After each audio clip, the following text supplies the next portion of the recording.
Hi, my name is Khleif, and I'm the host of the Lifetime Cash Flow Through Real Estate Investing podcast. And every week I interview multifamily rock stars, and we talk about how they've built incredible wealth for themselves and their families through multifamily properties. So hit the like and subscribe buttons to get notified every Monday when a new episode comes out. Let's get to it.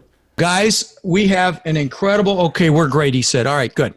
So we have an incredible lineup tonight. I've got 5 very good friends that have become friends over the years. I first interviewed them all on the podcast. They are all freaking rock stars. So we've got, in no particular order, just the way I wrote them down, Ivan Barratt is with Barratt Asset Management. He's got 2,800 doors. We've got Glenn Gonzales with Obsidian Capital with over 4,000 doors.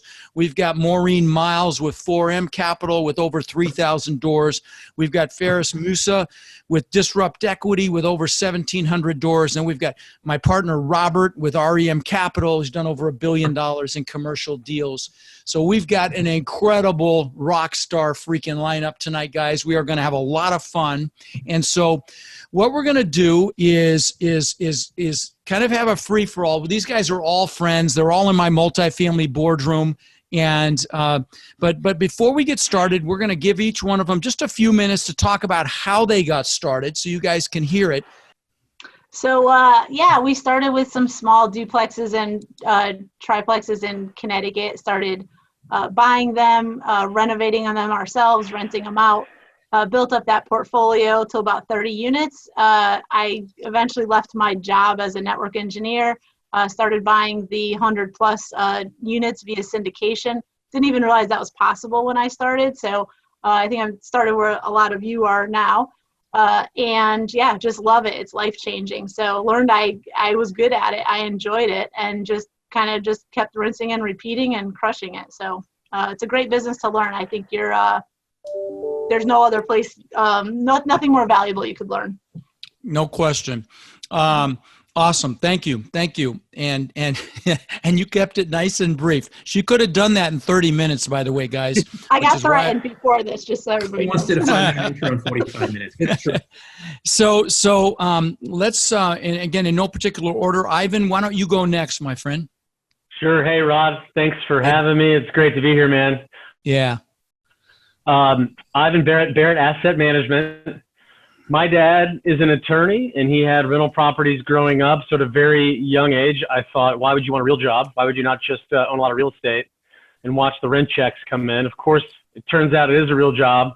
I started house hacking a duplex out of college and started my own management company in 2010. Started primarily managing for other people and their assets. Learned some hard lessons, grew a business that way, and then started syndicating my own projects. And as Maureen so eloquently put it, rinse and repeat. That's it. Love it. Glenn, welcome, my friend. Rod, thanks for having us all. This is a great group that you assembled, and it's a lot of fun. Like you said, we're all friends, so we all just want to get together and chit-chat. Glenn Gonzales with Obsidian Capital. Got a business partner, Dave Tupin, which many of you met, and Mike, and started off as a maintenance man. I guess that's my claim to fame. I was fixing apartments and fixing toilets and painting and picking up trash. And like you said earlier, Rod, built my portfolio over time to 4,500 units and have owned my own property management company, but sold it not too long ago. So I use fee management now. So in a nutshell, that's my story based in Austin, Texas. Yeah, and by the way, wrote an awesome book called From Maintenance Man to Millionaire. You should go out and get it. It's a great book. Already right there. All right. Awesome. Thank you. Yeah. Feras. All right. So thanks again, Ron, for having appreciated. Definitely a good group of people. We always goof around probably more than we should. But for me, I guess my background's more like Marines, right? So it came from a tech place. I used to work at Microsoft. Moved back to Houston, and kind of as part of that, I knew I wanted to get into real estate. Bought a bunch of rentals because that's what everyone hears about, right? And quickly realized it doesn't scale very well. Kind of got to 12 and then realized it just becomes a headache. 12 loans, 12 insurance policies, 12 of everything. And knew I wanted to get into multifamily, started learning a lot more about it, and just kind of hopped right in, started Disrupt Equity with my partner, Ben Suttles, and rinse and repeat. Love it. Love it. Robert. How did I get started? Well, I got paid 10 cents an hour to sweep floors for my dad at, I think I was like 7 years old, and I thought I hit the jackpot. He was a home builder in North Dallas. So, kind of grew up doing everything construction related. He said, don't ever get into this business.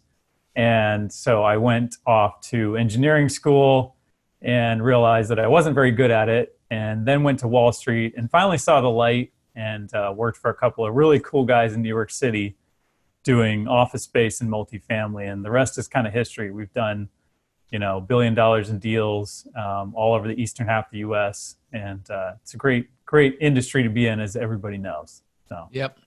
All right. Thank you. Okay. So we had a quick question, and you guys want to ask questions? Absolutely fine. The first question is, what's the best number of units to start and price per unit? So Maureen, why don't you answer that question? Best number of units to start. So for a brand new person, I always recommend you start somewhere between like the 80 and maybe 125. It seems like the brokers are a little bit kinder to you at that point. They know it's not going to be you're not competing against institutions and sophisticated players, basically. So that's a great place to start. And you still get the scale of economy where you can have, one person inside, one person outside. So that works out as well. So that's what I recommend. As far as price per unit, totally depends on the market and where you're located. So that's a hard thing to put in to answer, basically, because it totally depends on location. Sure. And I'll say this to you as well, Sarah, is it's whatever your stress muscle will allow you to do as well. So I want to say something before we get into the next section, and that is right now there's a tremendous amount of fear out there. And, the beautiful thing, and the thing to remember here, obviously, also is that the news isn't there to inform us. It's there to startle and scare us. And a lot of people are getting sucked into it. And, forgetting that real estate is not nearly as volatile as the stock market. Like, for example, right now, there's no bailout for the stock market. There's bailouts happening in the real estate arena. And so, I want to talk about, the elephant in the room right now, which is COVID-19. But before we do, I just want to say something to everybody listening. And that is, right now, during these times, the average people, they're getting caught up in fear and distraction. They're watching Netflix, they're watching entertainment, whereby successful people are using this as an opportunity to become more, to grow, to lead by example and become a better person. And there are once in a lifetime opportunities coming in this space. Why? Because over the last few years, there've been a lot of skinny deals done, and they're going to end up being fire sold. And, regardless of how quick this turns around, there are people that had deals right on the edge that are going to go south. And so right now is an incredible time to learn this business. I'm doing a live stream of my boot camp that was scheduled to have 700 people in Orlando. And the tickets right now are only $97. So for God's sakes, if you can do that, come see me there. It's multifamilyvirtualbootcamp.com or text ROD live to 41411. It's 2 full days of training, and everybody that's here right now is going to be there answering questions like they're doing right now as panelists. So it's going to be, me training, but then we're going to do a lot of Q&A like we do at my live events. So it's going to be amazing. So what I'd like to do is go through with you guys and just have you talk about how what's happening right now has impacted your portfolio and some of the measures that you're taking. So again, I'm just going to start in no particular order. Ivan, why don't you go first? Talk about what you're doing at Barratt Asset Management to deal with what's happening right now. Yeah, thank you, Rod. It is interesting times because we're coming off the better of our portfolio to date. And then tomorrow, April 1st, is going to be the first big test. We're cautiously optimistic. There's certainly properties we're a little bit more worried about than others, but just a few of the things we're doing on the front lines. We have the ability to take credit cards at every property, and we're waiving credit card fees.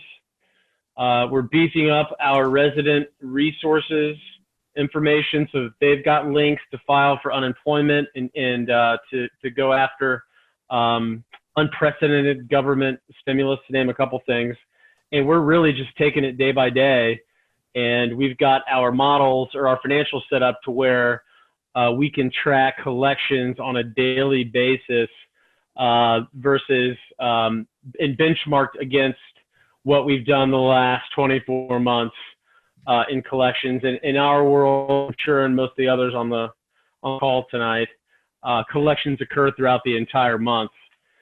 So we are cautiously optimistic so far, taking it day by day, Rod. Okay. How about you, Glenn? What are you up to right now as it relates to what we're dealing with?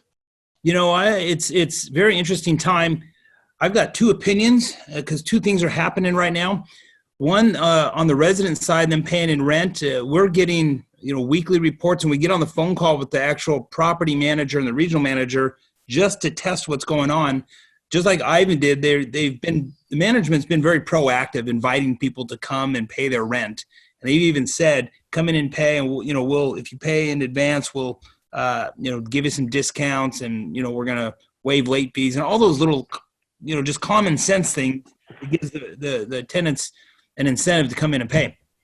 But this week alone, leading up to today, I've got at one property, probably 10% of the community has already prepaid April's rent. And on another one of my properties, the same thing occurred. And then one of the managers leased 4 apartments this week. So to some degree, it's a very odd time because I'm reading the articles. And like you said, Rod, we're watching the news and there's a lot of doom and gloom. But at the same time, it seems like there's a lot of normal business still occurring. The stimulus package has encouraged people to still get a paycheck. So that's helping people. The businesses that hire the employees, the business owners have an incentive to keep covering payroll during that time and possibly even get some forgiveness. So, I really feel like the government's doing a fairly good job trying to get out in front of this. Yeah. And right now it's just too early to tell. Now, the other thing I said we're working on is, like you mentioned earlier, opportunities. We've been sitting on the sidelines waiting for opportunities to come about, and one did. Somebody just out of pure fear wanted to fire sell their apartment community, and we found, up in DFW, over 150 units to purchase. So cool, right? And we're ready for that. So okay. Fantastic. Yeah, no, and I'm really glad you've got that outlook, because I have been a little doom and gloom, just because I've gone through this. I went through this, on the wrong side of this in 2008. So but you're absolutely right. The government has done a lot, and those SBA loans are fantastic, and as long as they come through like they're saying, very exciting. Maureen, how about you? What are you up to right now with your portfolio? Yeah, so what we did initially for residents is we did offer them a raffle of half off rent for one of the tenants that paid before the first of the month. So anyone that pays today by 5 p.m., they go on a raffle. Somebody will get 50% rent for the month of April. And nice. We've encouraged people to pay online. And surprisingly enough, like Glenn had said, it's more business than usual. I think when all this first started, maybe 2 or 3 weeks ago, a lot of us were very concerned because we don't know the fallout of it. And we really don't know until it happens. So, but like we had actually calls just before this with my entire team, each region. We got on a Zoom call like this just to check in, see what they were experiencing, see if there's anything we do to help. I gave my managers each one about $250 to just go do something to help residents in the community. So like some of the older people, some people went shopping for them, or like whatever you want to do, what your team needs or your residents need. So they just went ahead just to kind of spread a little bit of I was like, you buy toilet paper, buy whatever you want, right? It doesn't matter. So we were doing that. But when we, like Glenn had said too, there is opportunity now. We passed up on a lot of deals over the last few years. I call it the hot potato game, right? There's been these deals that they keep trading, and we know they're trash deals, and they were too much at $50K a door. Then they trade again for $65K a door, and they're still too much at $75K a door.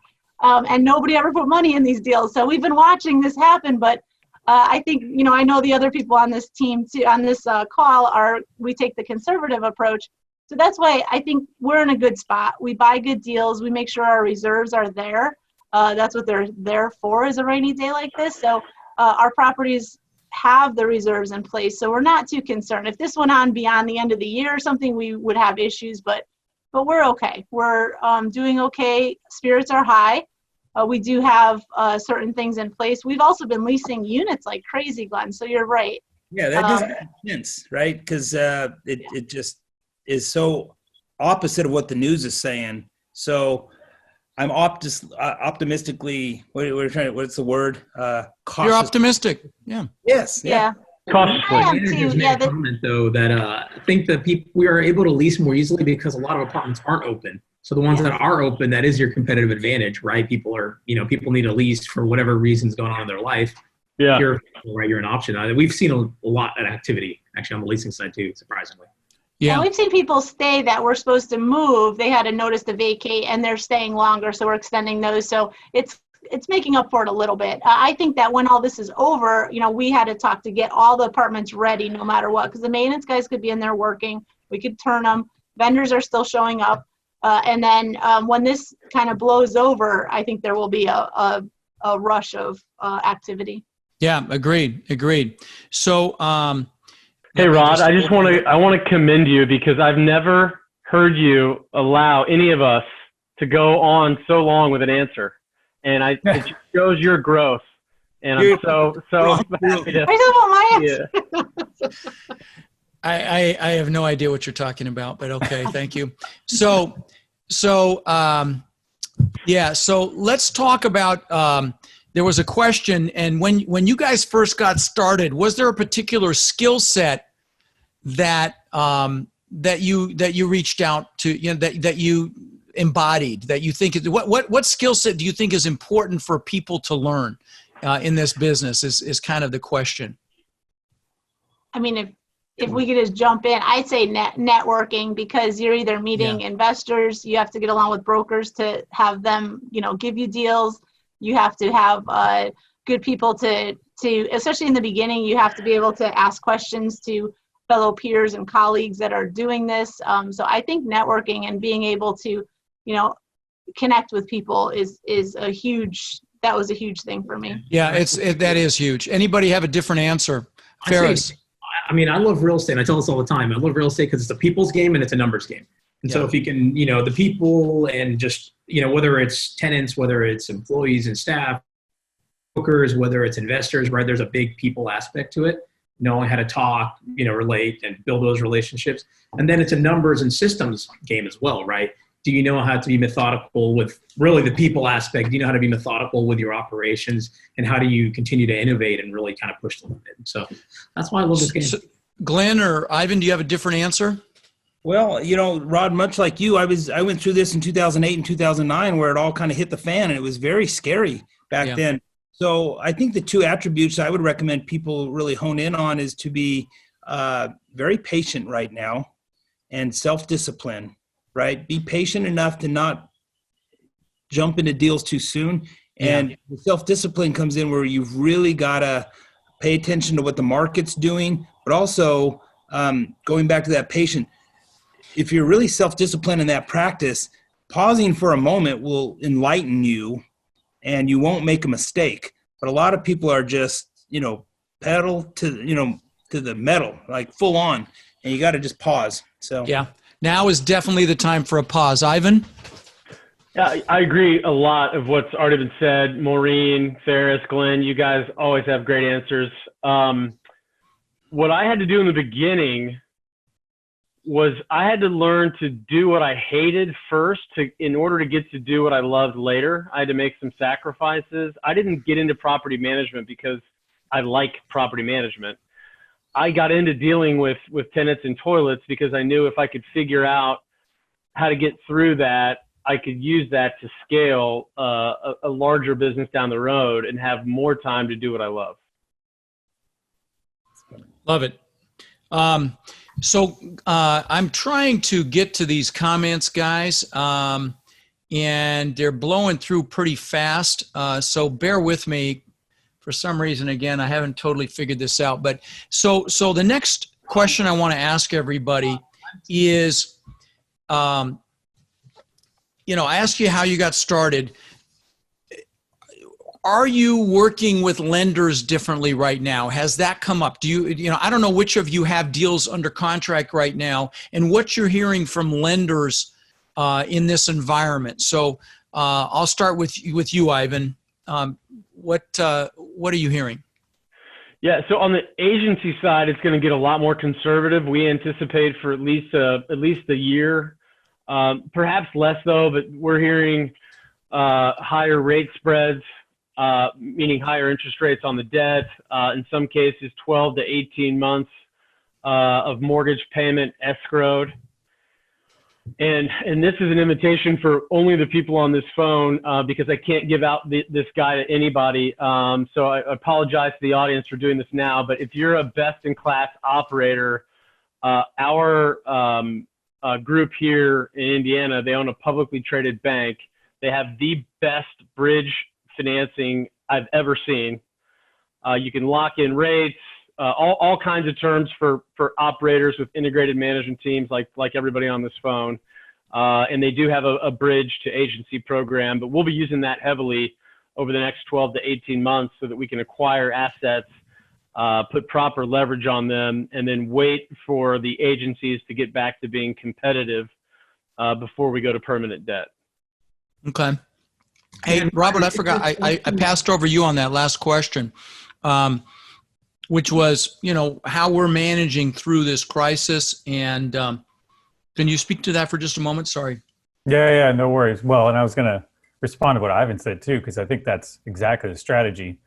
Let the spreads come back in on the agencies and don't go out there and lock in 10-year debt when you're paying a point over what you ought to be doing. So 100% agree with that. Right. But yeah, I mean, as far as what we're doing, we one of the things that, you know, I don't know how successful it'll be long-term, but we instituted a virtual tour. So somebody can go through, see a unit. They don't have to show up if they feel that's just not their thing. We've had a lot of positive response from that. And of course, being able to, you know, allow them to pay online. We did the same thing you guys are doing, you know, waive the credit card fees, get people to pay early. I think the biggest thing for us is just trying to get out in front of it, talk to the residents, same as you guys, really get, you know, just build that relationship so they come to us and say, hey, listen, I lost my job. Here's my situation. I think I'm going to get it back. So can you work with me? Sure. Let's talk about it. I think for the most part, we're fortunate in the sense that we've got a pretty good connection to the residents, and it's about relationships at the end of the day. Granted, if somebody legitimately can't pay, obviously we want to help them, but you know, I think that's the key to it. Okay. Glenn, what about you on the whole lending front? What have you noticed? Anything different? Anything to... You know, I may be an outlier, Rod. Okay. I will tell you that right now we have 2 deals under contract, one in Michigan and one in Dallas. And we're very concerned that the bridge lenders are not going to lend, or that they will just really pull back. We're actually underwriting our deal on one of the deals at 50% leverage. Wow. I don't think a lender is going to say no to that if we put 50% down and borrow 50% and then move to what the others are saying. I do believe that Fannie and Freddie are going to come back to the table with probably okay rates. You know, I think the Feds have really tried to dump a bunch of liquidity into the market, and they've kind of freed up some money on that side. So I think that I'm optimistic on, but the other I'm very pessimistic on. One deal, we're actually going to raise cash from investors to fund the entire thing. And that really dilutes, if you know the numbers well enough, that's really going to look terrible on paper, right, in terms of a cash on cash or IRR, because there's no leverage. But we closed the deal, and it's such a fantastic deal. We don't want to miss on it, but we will later go and put debt on it after the dust settles and find, you know, the best loan. I don't say that I recommend that to everybody, but that's our strategy there. Plus, we don't have to deal with any lenders during this time. I will say this, for those that do have Fannie and Freddie loans on their properties, they're going to offer some forbearance. That forbearance has to be paid back 12 months, you know, at the end of your forbearance period. So it's not like it's forgiven. And at some point, you're going to have to double up your payment as a landlord if you do take that, because you got 12 months to do it. And you got to make those other payments. So you're not allowed to evict too. And I think the real catch is not only do you have to pay it back over the next 12 months, the thing that's unclear is that if you can't evict for that 12 months either, which is kind of a catch-22. And so it's that's the the weird part of the whole thing. It doesn't quite make sense. I'm not sure. I'm not sold on forbearance yet. I think it needs Right. Neither am I. Neither am I. So I agree with Feras. Maureen, what do you have to add on the lending front? Yeah, so we do have a couple deals under contract right now. One of them is a new build that we're doing that we decided to wait to close, so we pushed that closing out.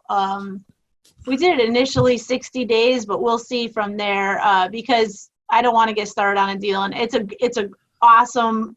We're getting in at a great price, and we could build them really cheap. And there's a huge upside on it, so I'm not too worried about the market right now with a new build like this because it's a great deal.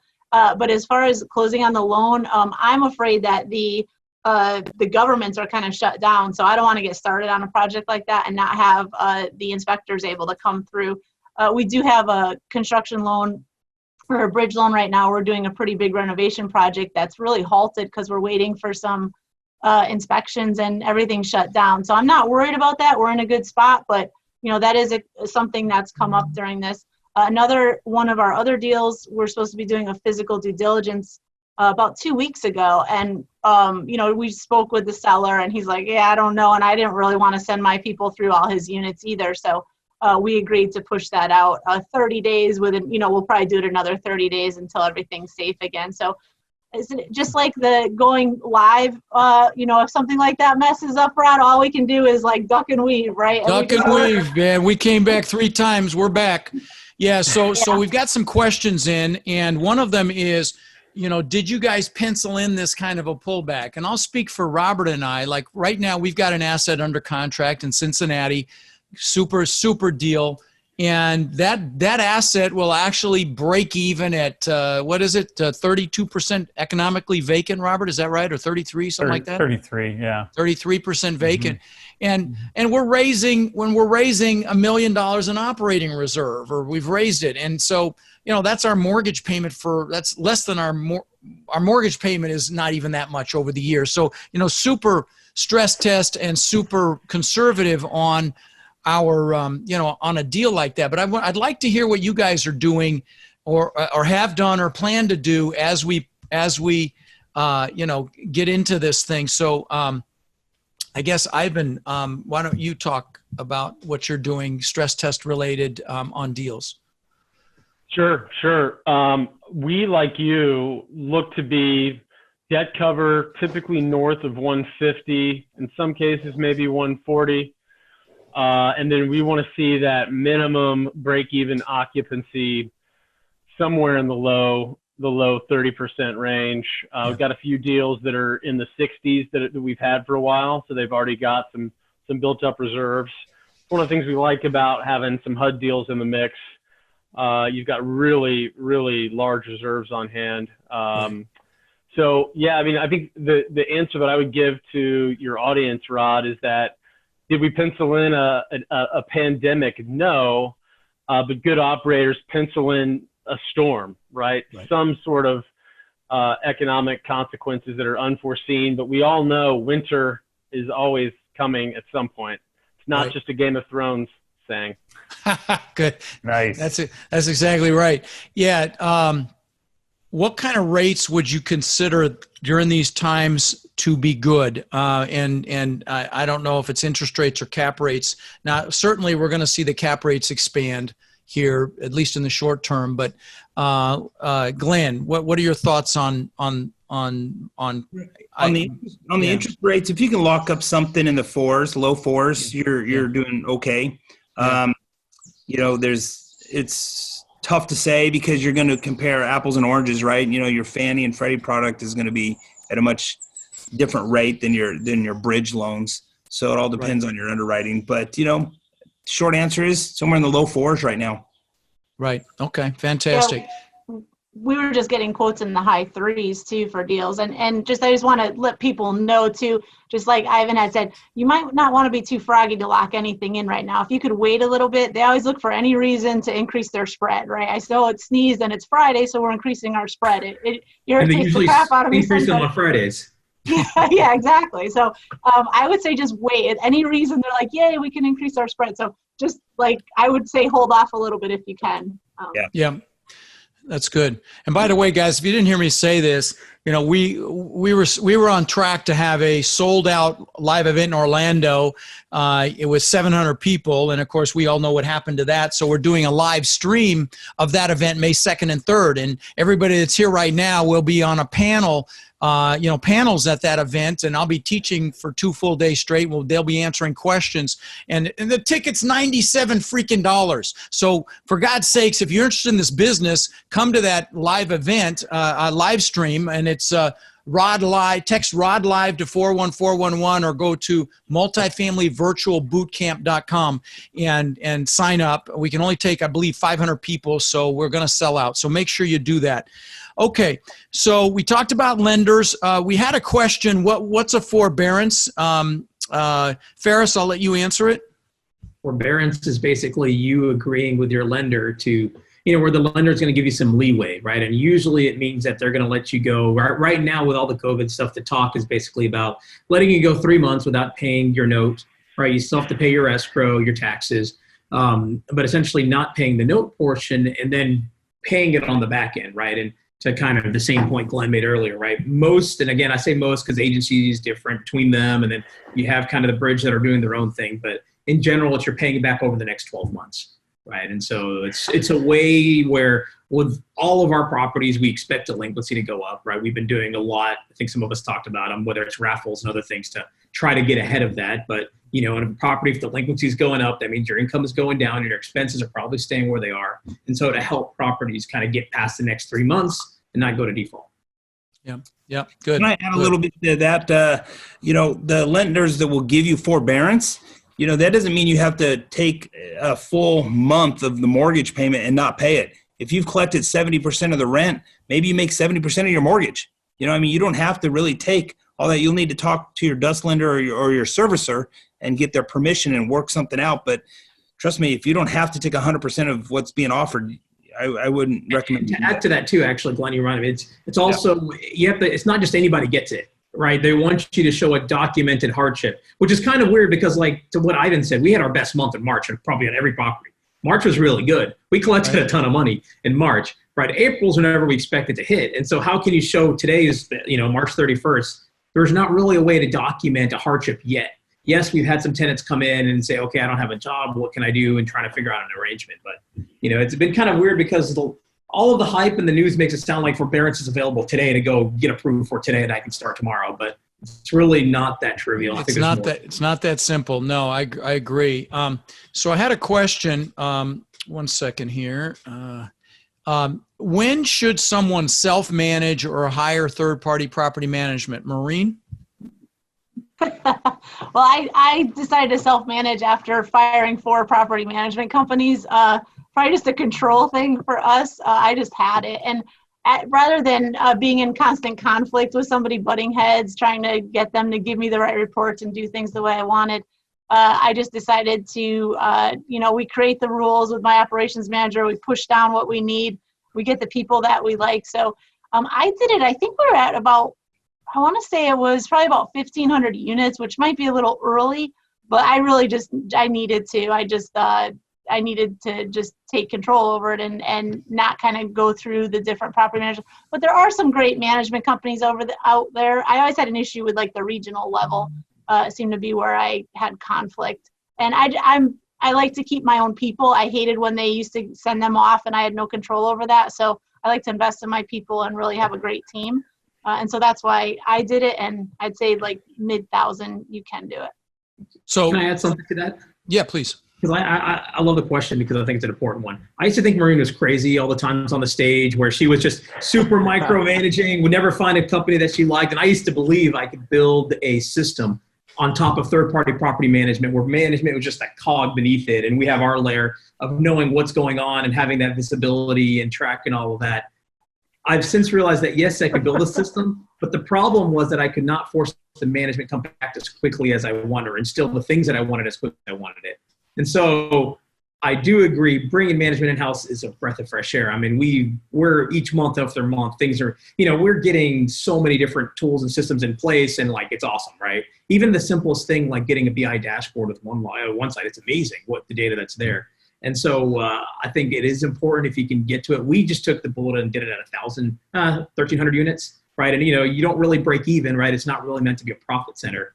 But in terms of control and just getting everything streamlined and coded the way we wanted it to where everything gets a lot easier. It's a lot of work. And I think a lot of people we brought on a rock star that had done it twice. So we cheated in that sense versus starting from scratch. I think there's a lot of pitfalls people will make mistakes on, but if you have the right people, the right approach, it's a really good way to get into this business. But again, it's not easy. So, raising money, finding deals is a lot easier than operating all your deals. And so, all right, good.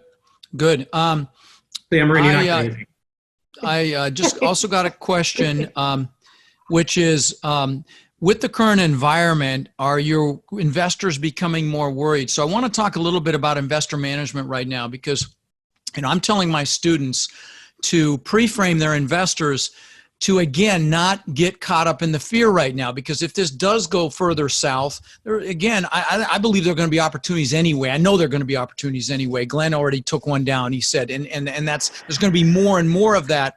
So what are you doing to pre-frame your investors? I can tell you what we're doing. We're telling them, get ready. And don't get caught up, because the media will make everything worse than it is. And when there's effectively blood running in the streets, that's when we're going to really get excited about deals. So I'd like to hear what the rest of you are doing. Robert, I spoke for us already. Sorry, buddy. But I was going to add something to that. Okay, good. From an investor psychology standpoint, I think you're going to see the same thing on the upside and the downside. 3 months ago it was, the market's too hot, so I'm going to wait. Right. Okay, now it's, the market's crashing, so I'm going to wait. So you're always going to have those people out there that it's just never the right time. They're always looking for something different. And so I always like to try to educate them and say, hey guys, listen, market timing, nobody wins. Go to the casino, have some fun, but don't try to time the market. So if you're serious about investing, you got to be in the business. You got to know what you're doing. So that doesn't mean you try to catch a falling knife, so to speak. But right. I think, we're always dealing with that sort of psychological thing where people are thinking, the market's crashing, we shouldn't do anything. Well, you didn't want to do anything on the way up either. So what the heck? Got it. Okay. All right. Ivan, what's your take on this? 5 days, because I've got to raise $20 million in the next 60 days. So we'll see how that goes. I could be cheering. I'll let you know. All right. Well, yeah. I mean, we've had a lot of them hide in fear right now, and again, we haven't really had to change our underwriting because we're very, very conservative anyway. But I want to get a couple of the other ones' take on this. Ivan, what's your take on that? I am definitely seeing. It's funny. You've got two sides of the spectrum, and a lot of people love to say when everybody's afraid, be greedy, right? They love that Warren Buffett quote. Right. But I see most of the smaller, what I would call retail investors, are getting pretty skittish. And then on the other side, my higher net worth, ultra high net worth families are piling in. They're using this as an impetus to get more capital away from their financial advisors and equities and transfer to more alternative assets, private equity, real estate, obviously. And some of the real big fish I'm talking to in mentors and different CEO networks, are very encouraging. And historically, these types of stock market corrections only drive more capital to real estate. But what I'm also seeing is there's a lot of folks that think that this is going to be 2008 again, and we're going to see these major price reductions in apartments. Now, if you're hunting for hotels or retail, office buildings, you're probably right. If you're hunting for industrial and multifamily, it's like Robert said, you're going to be sitting on the sidelines for a price that very likely will never come. There's just too much capital that's smarter than a short-term pandemic and wants to be in deals of a certain structure, similar to what everybody on this call puts together. Okay, good. All right. To Ivan's point, I actually think multifamily cap rates are going to compress after all this is said and done. Well, Yes. certainly That's after. my I theory. agree Yes. completely. Because like right now Yes. you have these like Chili's pad sites that trade at the same cap as an apartment. Well, guess what? Chili's doesn't have to be in business, but people No, still Mo. live somewhere. So Ferris, you said it best, man. What's going to happen when we get through this and everybody realizes that apartments are coming out of this thing okay and interest rates are below 1%? Cap rates are going down, baby. I'm trying to get my hands on as much stuff as I can right now. Yep, I completely Yeah. At the agree with right that price. statement. yeah, but That's the right Ivan, I price. think you hit something on the head that I totally seeing, and I really liked how you said it. It's that the retail investors are the ones getting skittish. The people with the real big capital, the ones that are asking a lot more questions, and that like literally they're calling us, hey, what's going on? What's coming up? What's coming up? And so Right. it's been interesting to see that dynamic or that shift in the audience, because a lot of our retail investors have been getting skittish. Some of them got wiped out in the stock market because it sells stock to go into real estate or whatever. But Right. I think that's a good point that you made. Yeah. No, that is. We've let our investors know we have those deals coming up, and they pulled the money out, but we kind of shut the raise down while we have it. I'm like, no, hang on to it because we're going to push things out 60 days or so.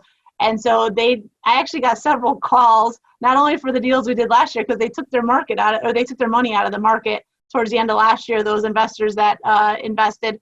And then these also, so they said they were grabbing, like, go use your money, try to regain, some of your other losses, but they had taken some money off the table in order, to invest in real estate for diversity. And that's what we have been, preaching the last couple of years. I'm sure you guys have too. And so it's nice Yeah.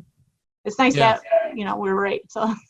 Let me also speak to our current investors that are already in the deals that are just sitting there waiting for a check, right? Their stocks aren't doing well. We actually sent an email out to all of our investors in our deals, just informing them that, hey, we're in a healthy situation, but we're going to temporarily suspend distributions until we fully understand the impact it's going to be. So, I don't know if that was one of your questions. How are you? No, actually, I'm glad you said that because I think it was one of the first segments before we got cut off, and I tried Facebook's new platform. It didn't work, so we're on the initial one, and we talked about that. So where some people are holding back distributions and others aren't, and we've told our investors that we are going to do distributions, but we're keeping an eye on it every single day. I mean, that may be a different conversation, in 2 weeks if there's a real collection issue with, so many people homebound right now. But let me see what else I've got for questions here. My team has been texting them to me because they're not coming through. So, but let's talk about reserves. How much do you guys, I had a question around reserves, a specific question about a specific instance, but let's talk about it in general. How much in reserves do you guys like to have on an asset? And from a stress test standpoint, well, it's really not stress testing, but from a reserve standpoint, what do you like to have in the bank just in case? Glenn. So we raised a rainy day fund, and we raised $150,000 to stick into just a checking account that we control, not the property management. And that was on a 130 unit deal. Okay. But when it comes to reserves, we also have a $500,000 sitting in a checking account that was allocated for interior renovations. It's not held with the lender, it's held with us. So in the event that we stop the interiors, which we did, in my mind, that's a reserve. It wasn't planned that way, but it's just has become that way. But to answer your original question, about $150,000, because that covers in that aspect, several months of mortgage payments. Okay, fair enough. How about you, Maureen? Yeah, so we like to have 250. It depends on the size of the deal, the age of the deal, what kind of things might be able to trip us up. Somebody had asked too about we never saw the coronavirus coming. I don't think anybody had any clue that this was happening. And that's what those reserves are for. So your most expensive money in a deal is just like Glenn had said, it's not the leveraged amount, it's the part you're raising with individual investors. And so it does cost us a little bit, but with our team and stuff, I call it, it's my Maureen sleep good at night money. So I know we can cover any little bumps we have, anything unexpected. And most times we actually will sell the property and exit the property and never have touched that money. Nice. So it's just literally a little bit of insurance to sleep good at night, but typically 250 unless the deal is really small, or it'll be more maybe if it's really big. Feras? I think for me, it's deal specific. We do all sorts of different deals, different sizes. So it's not just a number. It's anywhere from 100 to 500,000, I guess is maybe we have the full spectrum depending on the deal, what's going on in that deal in the market. And I think there's another important aspect to it that I think we kind of glossed over, which is the loan structuring, right? Like these are the times that I sleep really good knowing like whenever we have a deal that's like 65% leverage and not 80, 85%. Right. And so, the past year, you see all these people going as high leverage as possible. And yes, they're getting a little bit better returns, but they're not mitigated the downside. Right. And you kind of, you're almost sitting there on the sideline a little envious. But now I feel much better and I'm sleeping great because of that. Right? Those kind of deals. I think structuring is important, just as important as having your reserves, right? Because it helps reduce the reserves that you need, I guess. Sure. No question. Agreed. So let's talk for a minute about leading in times of crisis, because you guys are all leaders. You all have teams, some larger than others. Some of you have your own management entities, which are fairly large teams. What are you doing as a leader to step up as a leader right now, in that regard? So, Ivan, start with you. Thanks. Yeah.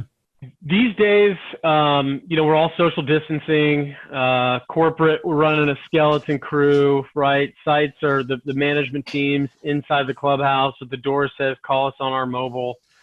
Right now, what I've been doing is sending out videos weekly to our investors and then our employees, just thanking them for their service. And then from there, I got to give more credit to my executive team, my partner who now runs the operation on the daily, making sure the trains are running on time, and then our executive team under him. I'm just so proud of these guys out there. They're checking in real time. They're working together to set policy. Like you guys have said, everything is changing day by day. And it all starts with leading from the front and setting that example, which is not easy to do right now. But I give so much of that credit to the people that I get to work with every day versus myself personally. Nice. Glenn, what about you? That's a great question, Rod. I think I'm leaning tremendously on my experiences that I went through being in the industry for 30 years. So people are looking and saying, Glenn, what was it like when you went through this, back in 2008, 2009, or how did you handle this then? And honestly, I could just speak from experience, which has kind of helped me with my team members. Say, here's how we handled it. Here's how we navigated through it. And then because I survived that, Rod, much like you, I talk about it in my book, how I lost everything. But it also, I'm able to tell people this too shall pass. Right. And I think some people just need to hear that. And I could speak from the heart and really tell people this too shall pass and we'll be okay. And that's what I'm trying to do with my team and all the people around me that I work with. So, no, I love it. Maureen. Yeah, so I've been having a call every morning at 8 a.m. with my VP of operations, and she's been awesome. She's the one that's relaying all the information down to the regionals and ultimately to the property managers. And just having that call just for 15 minutes every morning just to see if anything changed, kind of the vibe that she's getting from the managers up, like just, how concerned are they? And we just, we're telling we have good reserves, like everybody's job is safe. Just be careful, doing social distancing, make sure you follow that correctly.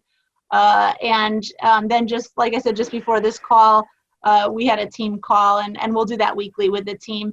I did send an email out to them too to say, look, in your communities, every day you're leaders, but in times like this, we're looked at even more. So just be really careful about the tone you set, how you answer questions. Because like I say, we want to keep everybody calm and just, be reasonable. And I think they appreciated that. And like I said, I gave them a little bit just to be able to help out the community, something extra that they think they needed somewhat. A lot of people went shopping for their older residents and things like that. So just empowering them to, take control of a situation where they see somebody might need something and just looking for ways to help and give instead, looking outside ourselves to try to ease somebody else's concern.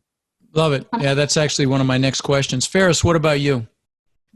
For us, I think even more transparency, right? I mean, having the downtime, right, has given us the time to put in some things that we've been wanting to do, and just having, more people on Slack, including the maintenance people, having, communication across the board in terms of the properties, and then in the office team. I mean, just being candid. Here's where we're at. Here's where we're going. You don't have to worry about this. You don't have to worry about that. Or even to Maureen's point, empowering the staff on site to like, hey, here's that box of how we want to work with tenants. We do want to help the tenants. We want to help them get their jobs, things like that. And so I think the staff at the properties see that and they appreciate that, right? They know that, our best interest is in people's best interest, right? Obviously, we all, where it's an investment, right? That's an important part of it, but it's not just that, right? And now how do you structure it to where you're creating more win-win scenarios? And so that's nice. Kind of been, I guess, what we've been doing.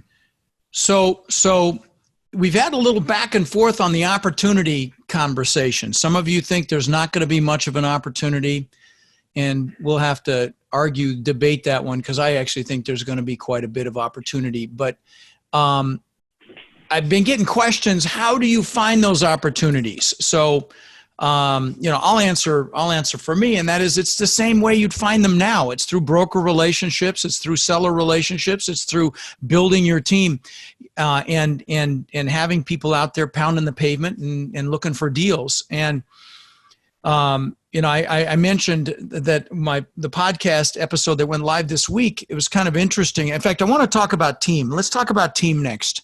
I kind of got the sequence here a little bit off, but I want you guys to talk about your teams, because it was kind of interesting. I interviewed 3 kids in their 20s for this week's podcast episode. They've got $66 million worth of assets between them, which is just super impressive. And each one of them was a team of 2 people, an outgoing person with an analytical person, just similar to what Robert and I have. And I just curious. I know a couple of you are wear both those hats, but let's talk about teams. Start with you, Maureen. Let's talk about your team that you put together, and then we'll go through the rest of the people. Yeah, so William. So William, right. And I think our skills complement each other very well. He's been great. He was newer coming into the business as I was exiting kind of a different partnership in the business. And it was great to keep me motivated and to, have someone so interested. And I didn't want to let him down either. So it'd kind of create fire within me too, to kind of keep me going more. And we kind of fed off each other. And he's very analytical. I'm good with numbers, but it's just a good share. Either one of us could do any part of this business, I believe, but you get that somebody very detail oriented. He's great at delegating, and he has VAs doing all kinds of stuff, which I love. I'm a bad delegator, very controlling. I like to get my hands in everything, which I'm trying to fix, but it's just, you get someone that complements you, as opposed to if you get somebody just like you, there'll be certain things that won't be done. So definitely when you find that person, but you have to be able to get along too, right? You have to be able to go hang a little bit, travel, go to conferences together. So you have to make sure you like them and get along, but also that your skills are complementary. Complementary skills are hugely important. Robert, we're in the midst of we've put together a pretty kick-ass team right now. Robert, did you want to speak to team at all? Yeah, I think, the exciting part for me is just putting a team together where the focus is more servant leadership. I think it's pretty cool when you set that tone in any organization to see how it starts to trickle down, and to see people take really that level of personal responsibility that, you always you want in an organization, but it's hard to do that. But it has to start at the top. And so that's the thing that I think is cool for me about building a team, is just seeing that slowly roll out across the company, and, finding people that have that similar culture about them and feel the same way. It's not easy to find. I know all you guys would agree with that. It's hard to find people with that sort of in their soul. But anyway, it's very important. We've been real blessed. We've got some killer team members now. Yeah. Ivan, what about you, buddy? Blessed and grateful for my team. As you know, Rod, I'm a huge fan of traction and rocket fuel. My partner is definitely the peanut butter to my jelly sandwich. We're complete opposites. Adam, I hope you're listening right now, because although I don't like you very much from time to time, I definitely love you. and I'm glad we're teammates. You are 10 times smarter than I am, and very good at operating a company and allowing me to do my thing in other ways. And then below him, it's been a great year and a half now under the traction model. I've seen our let me interrupt grow. you for 1 second, buddy. So, guys, what he's talking about, this Traction is a book about a system called EOS. It's a business implementation system. If you're not tracking this, it's an awesome system for business owners. So, please continue, buddy. Sorry I interrupted, but I wanted to clarify. Oh that. No, I'm used to you interrupting me. This feels more natural now. I have really been biting my tongue, but yeah.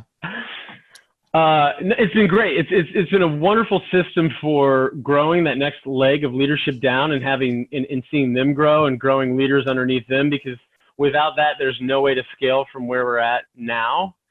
There's just no way to continue to grow without growing leaders underneath you and helping give them the room to make mistakes, learn, and develop and evolve in their own roles.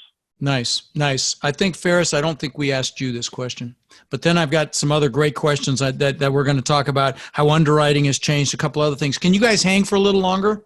Anybody? If you have to cut off, just cut off. But where are we going to go? Yeah, I'm already at home. Yeah, right. We got nowhere to go. That's funny. All right. So, Feras, team. Yeah, team. I guess, for me, I have an immediate partner, Ben. Everyone on here knows him. I've had different businesses, different partners, and I've kind of learned over the years what makes a good partnership and what doesn't, right? Having the same skill sets doesn't really work very well, but being different enough and really the biggest thing is just about that end goal, right? Like, we're not in it for a quick buck now, right? I mean, that's a whole different type of business, a whole different mentality, right? We have the same kind of long-term goals, and, we're both willing to roll up our sleeves and just get dirty anytime we need to in any part of the business, right? And then just being able to trust, you kind of divide and conquer, trust that person to run with this, you run with that. And then the other big thing too, Ben and I have been kind of really mentally getting to, just wanting to hire more A's than B's, right? Pay up for that alpha, then, kind of pay down for that B person. And I don't mean that in a bad way, right? It's more the person that has the same culture, the same drive, the same work ethic, right? That is worth their weight in gold and, helps push things along, because then we're not having to babysit or micromanage or any of that stuff, because that's a lot of our time, right? And so, right. I think that's where we're heading and starting to really be a lot more selective, right? And again, I see what we do with the management side. I mean, that's been a blessing. So. No, I couldn't agree more. And I'll take passion and work ethic over skill set any day, because you can teach the skills. So absolutely agree. So we had a question around underwriting and curious how underwriting standards for lenders may change in this new risk environment. And so let's see, Ivan, do you want, or Glenn, how do you see underwriting changing right now? What have you seen? Well, I'm going to answer your other question too about partners. Oh, the team. One of my team members is like the master underwriting of the universe, right? I mean, Dave Tupin, he's probably out there giving thumbs up right now to this Facebook Live. He's underwriting Jedi. You got to use the word Jedi. Come on, man. Jedi. Come on, Glenn. Yeah. So anyway, yes, underwriting is going to change, and then our other partner that's coming into the company is a master operator, got a CPM designation and that. So the teams are important, but what we're going to do is contribute all of the experience that we have and what's going on in today's market, and we will change our underwriting. We already have. Just like I mentioned earlier, we raised a rainy day fund. I'm glad we didn't call it COVID-19, a year ago, but that would have been cool if we did, but our underwriting and how we're approaching deals has completely changed. And just like Maureen and some of the others said, we've walked away from countless deals because the numbers didn't make sense. So, right. If you want to get in particulars, probably give us a call, myself or David, but we'll share with you how we're underwriting differently. But the financing's changing, the leverage is changing, the rent growth is changing, taxes and insurance is changing. So, and the question was around lender underwriting, and I'll tell you the one thing we're seeing is that the agency debt is requiring reserves now of P&I, and we're seeing anywhere from 6 to 18 months principal and interest reserves that that are being required for agency debt, Fannie and Freddie debt. But I don't certainly they're going to be more picky and choosy, is what we're hearing. And the reserves that they're setting aside for, CapEx, in the old days was $250 a door, then it moved to $350 a door, but I would see them pushing that, even more in the CapEx reserves too. So I would. It's hard with all the uncertainty right now. I'm kind of like let's wait another 20 days and let the dust settle a little bit just so we know where to underwrite, because all those points that you made, Glenn, really change a deal. So, yeah. Right. I think another thing that's going to be challenging is they're going to really underwrite borrowers in much more detail. Oh, yeah. And that's going to be a challenge for a lot of folks. So, I would say assess your team, and if you need to bulk it up from a financial perspective when you're doing an agency loan, probably a good idea, because there's some things that they've let slide. I think we would all agree, and they're probably not going to. They're going to verify every bank balance, every property that's owned, check your NOI, all that kind of good stuff. So it's going to be a little more challenging in that respect.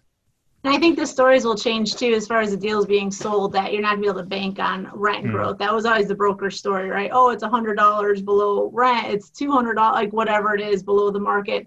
But I think now you just really have to make sure that the day you're walking in, that your numbers can be met, or there's some really good opportunity that that you can, force appreciation, as opposed, I think there's going to be less just organic appreciation unless rates shrink. Yeah, these yield play deals are going to get their butts kicked right now, where they're just banking on that rent increase. So that's a very good point.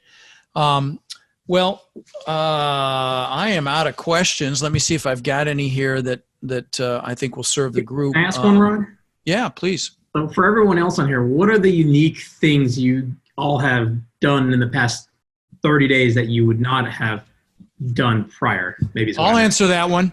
I'm curious to see, because we've done things. I'm curious to see what the other guys do. 6 weeks ago, I'm in Miami in a $700 a night room for Valentine's Day.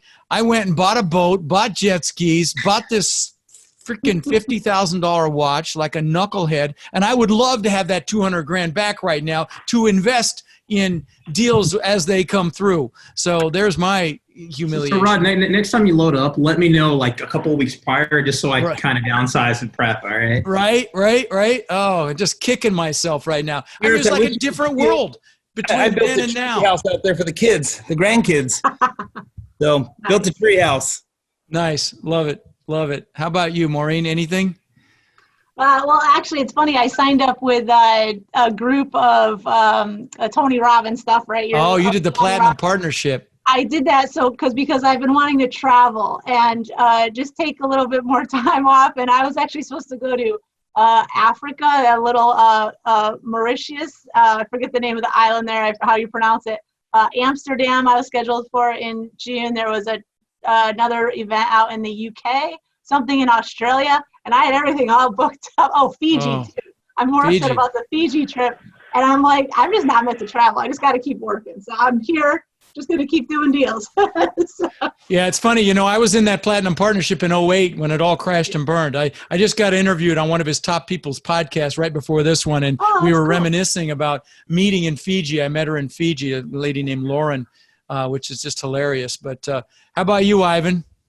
Let's see, 30 days ago, I never would have thought in a million years I would cancel a weekend at Rod's compound to get on that boat in those jet skis.